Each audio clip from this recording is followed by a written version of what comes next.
প্রিয় দর্শক, আসসালামু আলাইকুম।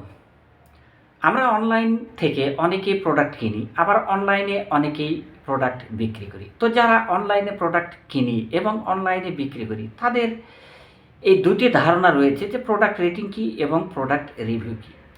যারা নতুন নতুন এই অনলাইন প্রোডাক্ট বিক্রিতে ইনভলভ হচ্ছেন বা হতে যাচ্ছেন, তাদের বিস্তারিত জানা প্রয়োজন, আর তাদের জন্যই মূলত আজকের এই ভিডিওটি।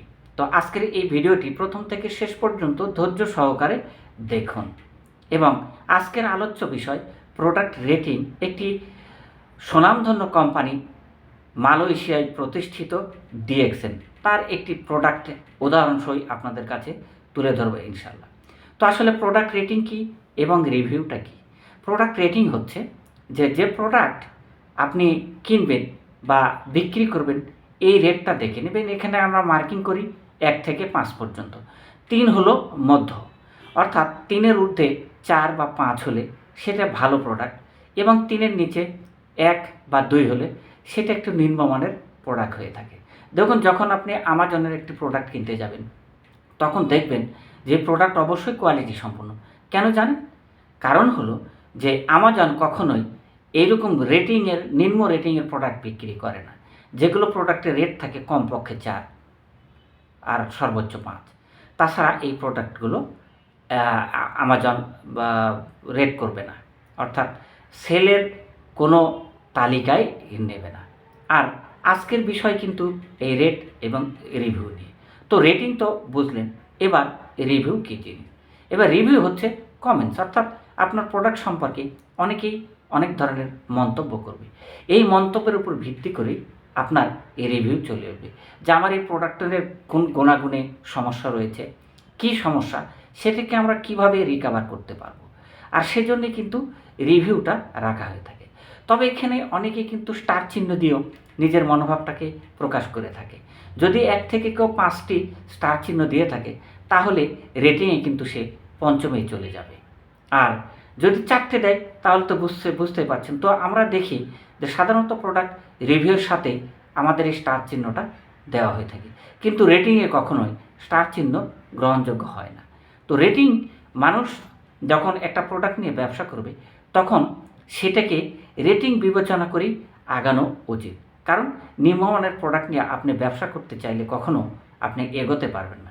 এই জন্য যারা ব্যবসার সহিত জড়িত হতে চাচ্ছেন বা ব্যবসা করতে যাচ্ছেন, তারা অবশ্যই প্রোডাক্টের রেটিং দেখেই ব্যবসাটা শুরু করবে। দেখুন, বেশি রেটিংয়ের প্রোডাক্ট কম বিক্রি হলেও, লাভ কম হলেও, সেটার কিন্তু স্থিরতা আছে। আমরা একটি প্রোডাক্ট বিক্রি করব, সেখানে আমার পরিচিতি বাড়বে। আর পরিচিতি যদি বাড়ে, দীর্ঘমেয়াদী এই ব্যবসায় আপনার সফলতায় নির্ভর করবে। আর যদি আপনি খারাপ কোনো প্রোডাক্ট নিয়ে কাজ করেন, নিম্নমানের প্রোডাক্ট নিয়ে, তাহলে একবার ব্যবহার করার পরে মানুষটা আপনার প্রতি আস্থা হারাবে। যার জন্য আস্থা নিয়েই এগিয়ে চলতে হবে। তো আমি আজকে প্রোডাক্ট রিভিউ এবং প্রোডাক্ট রেটিংয়ের বিষয়ে বিস্তারিত উদাহরণসহ তুলে ধরব। তবে তার আগে বলি যে এই প্রোডাক্ট রিভিউ এবং এই প্রোডাক্ট রেটিং থেকে একজন ব্যবসায়ী কী বুঝতে পারে। দেখুন, যে একটি প্রোডাক্ট রেটিং, একটি প্রোডাক্ট রিভিউ থেকে একজন ব্যবসায়ী বুঝতে পারেন যে এই প্রোডাক্টটা সম্পর্কে কী ধরনের রিভিউ আসতেছে গ্রাহকদের কাছ থেকে। সেটা দেখে তখন একজন ব্যবসায়ী সেই পণ্যের সব কিছু তার প্রতিষ্ঠানকে জানাতে পারবে, আর প্রতিষ্ঠান সেই অনুসারে ব্যবস্থা নেবে। এবং রেটিংয়ের ক্ষেত্রে দেখা যায় যে কোম্পানি কোনো প্রোডাক্ট বিক্রি করবে বা প্রোডাক্টের গুণাগুণ বিচার করবে, তখন কিন্তু রেটিংয়ে ছেড়ে দেয়।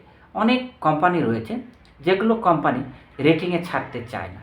কারণ হলো কি, গুণমানে এগুলো কোম্পানি এখনও পরিচিতি বয়ে বেড়াচ্ছে না।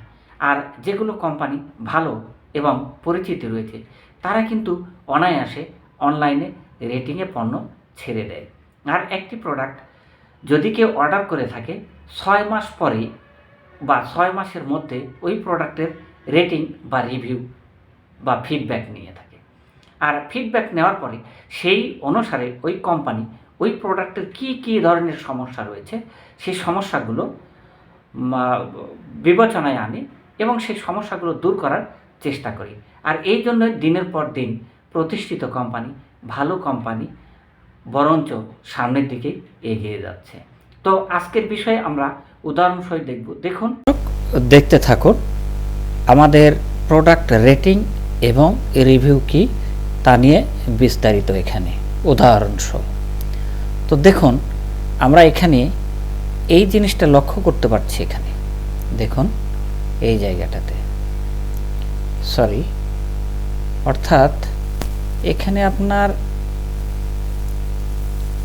এইখানের মধ্যে দেখুন 1, 1, 2, 3, 4, 5 স্কোর করা আছে। তো এই প্রোডাক্টটা ইন্ডিয়ায় পরিচালনা করা হয়েছে এর রেটিং। তো এখানে দেখুন 5 স্টার পড়েছে 372, 4 এত এত এত দেখতে পাচ্ছেন। তো এইটাকে আমরা মিডল হিসেবে গণনা করে থাকি। আর উপরের দিকে ভালো, নিচের দিকে খারাপ, তারপর খারাপের সংখ্যাটা একেবারে কম। তো এই কয়েকটা যোগ করার পরে এখানে এই যে দেখতে পাচ্ছেন 636, এই 636 হয়েছে এখানে টোটাল 636। তাহলে এই 636কে যদি আমরা ভাগ দিই এই 1টা 2টে 3টে 4টে 5টা দ্বারা, তাহলে আমার আসবে কত দেখুন, সমান সমান এখানে আসবে হলো 1, 5 × 2 = 10, এই ধরেন 123 রেটিং। মোটামুটি এইভাবে আমরা অ্যাভারেজ রেটিংটা করে থাকি। তো এখানে আরেকটা বিষয় দেখুন, এই যে এখানে রিভিউ কথাটি রয়েছে, এই রিভিউ আমি বারবার বলেছিলাম যে রেটিং এবং রিভিউর মধ্যে কি পার্থক্য, তো সেটা আগেই বলা হয়েছে। তো এখানে কিন্তু এই যে 47টা রিভিউ পড়েছে। তো এই রিভিউর বিষয়টা এখন আপনারা দেখতে থাকুন, তাহলে বুঝতে পারবেন যে আসলে রিভিউ জিনিসটা কি, এটা তখন বুঝতে পারবেন। দেখুন এখানে কমেন্টস পড়েছে, ইনি বলেছেন নাইস দিয়ে ব্যাখ্যা দিয়েছেন, মাস্ট বাই মানে অবশ্যই কিনবেন। এরপর I had a lot of scare in my face now. দেখুন এটা কত সুন্দরভাবে তুলে ধরেছেন ইনি। এখানে দেখলে বুঝতে পারবেন যে I am using this soap from a few days and after using this soap my face started glowing without apply any product. তাহলে দেখতে পাচ্ছেন এখানে আছে গুড চয়েস, গুড, এই কথাগুলো বলা আছে। দেখুন সুন্দরভাবে তারা কমেন্টস করে গেছে। তো এই কমেন্টসের দ্বারা কি বোঝা যায়? এই কমেন্টসের দ্বারা বোঝা যায় যে হ্যাঁ এই প্রোডাক্টটা অবশ্যই ভালো। দেখুন আরও আপনারা অন্য দেশের বিষয়টা জরিপ করলে বুঝতে পারবেন।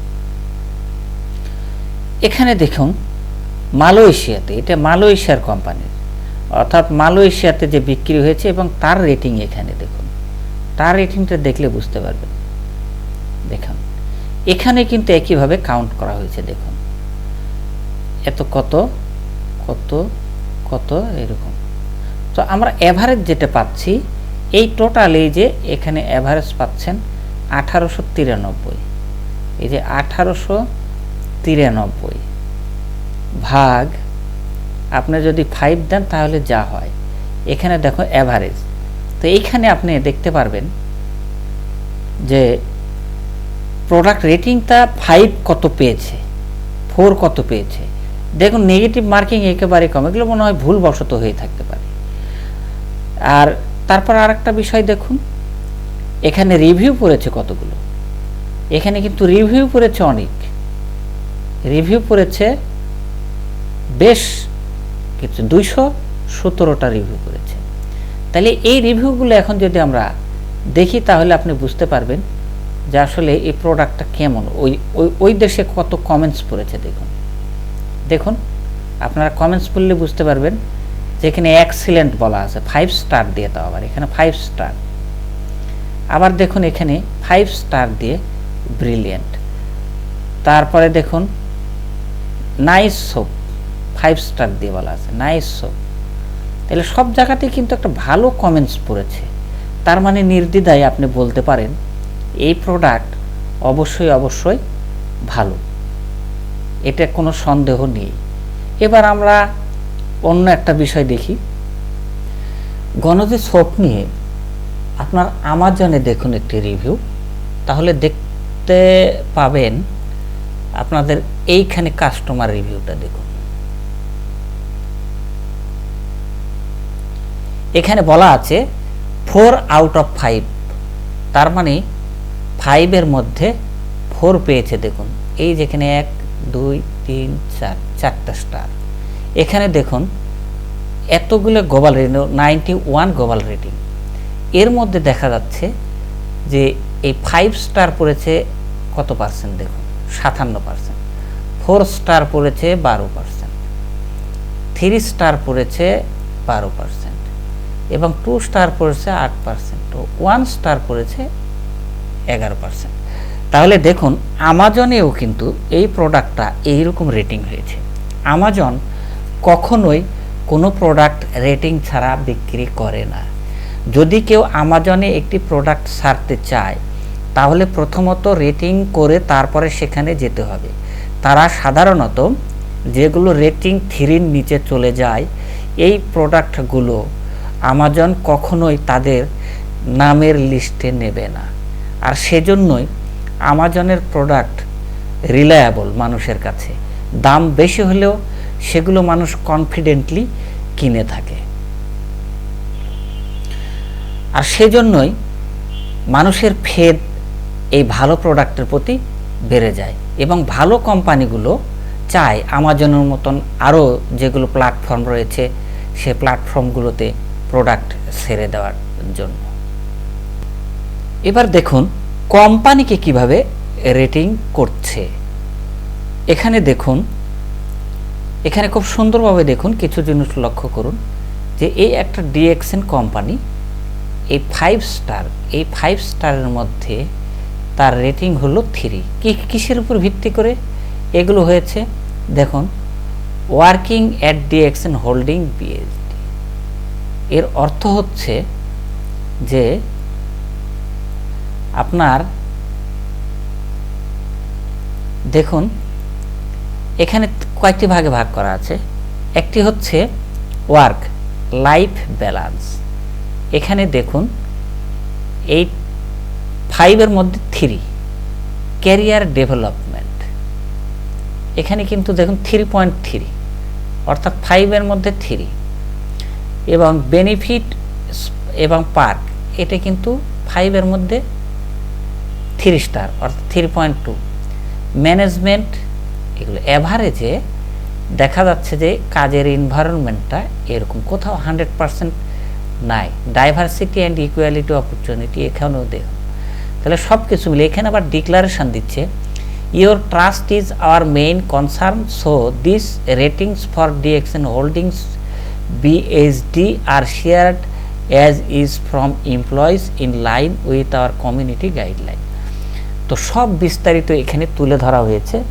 যে কোম্পানি 5 স্টারের মধ্যে সব কিছু মিলে 3 স্টার বজায় রাখে সেটা যে অবশ্যই ভালো কোম্পানি, এইটা কোনো সন্দেহ নেই। যদি 3-এর নিচে অর্থাৎ 2 বা 1 হয়ে থাকে, ম্যাক্সিমাম কোম্পানি এইরকম এনভায়রনমেন্ট মানে বজায় থাকে বললেই চলে। আর 3-র উপরে যখন একটা প্রোডাক্টের কোম্পানির রেটিং হয় তখন বুঝতে হবে যে ওই কোম্পানি অবশ্যই রিলায়েবল এবং তাকে রিলাই করা যায়। আর সেখানে এমপ্লয়ি স্যাটিসফ্যাকশনে কিন্তু যথেষ্ট।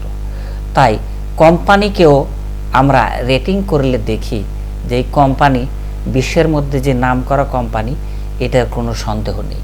সুতরাং আপনারা যখন কোনো প্রোডাক্ট নিয়ে কাজ করবেন তখন অবশ্যই প্রোডাক্টের রেটিং দেখবেন, কোম্পানির রেটিং দেখবেন, তারপরে আপনারা বিজনেস শুরু করবেন।